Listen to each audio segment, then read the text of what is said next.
us. And let me just remind you that every death counts.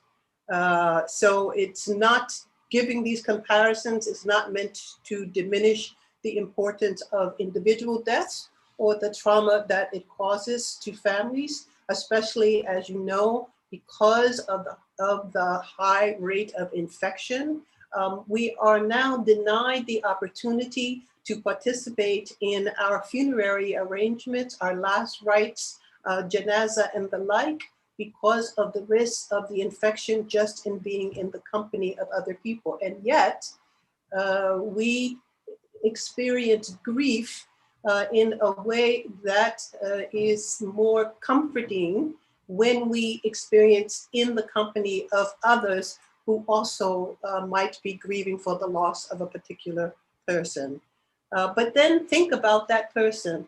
Because of the requirements to avoid infection, that person more than likely will die alone or will die amongst strangers, for example, in an IC unit in the hospital. So when I return to the comment that every death counts, I give these numbers by way of helping us understand that even at the national level, we do not experience the pandemic the same way. Different nation states have different experiences.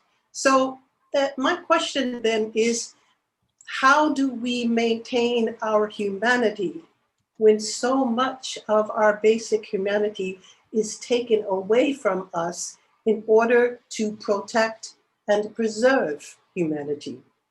This pandemic hits every age, every race, every religion, every class, every gender, every orientation. It is truly a pandemic.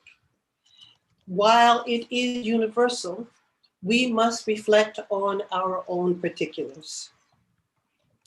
How we respond to the virus, or how we find solutions to it and its consequences then in its aftermath, can impact our perception and experience, while also leading us to ignore the vast differences of this experience with regard to others.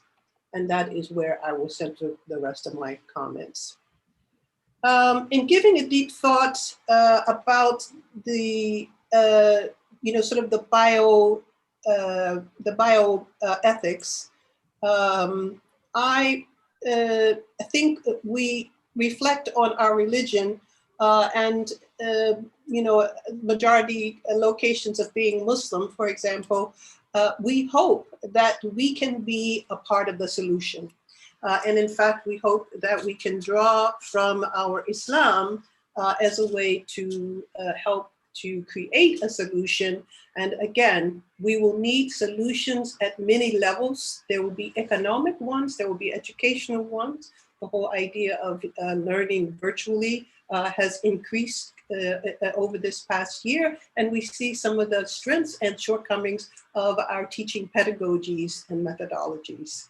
So many factors will be affected in terms of how we come to solutions. One of them, of course, will be the creation of a vaccine. And at the moment, even the creation of the vaccine and the submission of the vaccine to the necessary human trials is uneven. There are certain countries who have experienced, particularly the pandemic of HIV/AIDS, who have volunteered to be a part of human trials. So in other words, the global north, which has the advanced medical equipment and technology and laboratories and facilities, maybe they will come up with a solution, but they cannot get people in the global north to voluntarily become human guinea pigs in order to do the necessary human trial. So once again, you see that we don't experience the virus the same way. We will not experience the solutions to the virus in the same way. And yet, I still believe that we should take motivation from our ethical and spiritual traditions. And this is the point, I think, that sometimes we forget. So for example, if a Muslim were to come to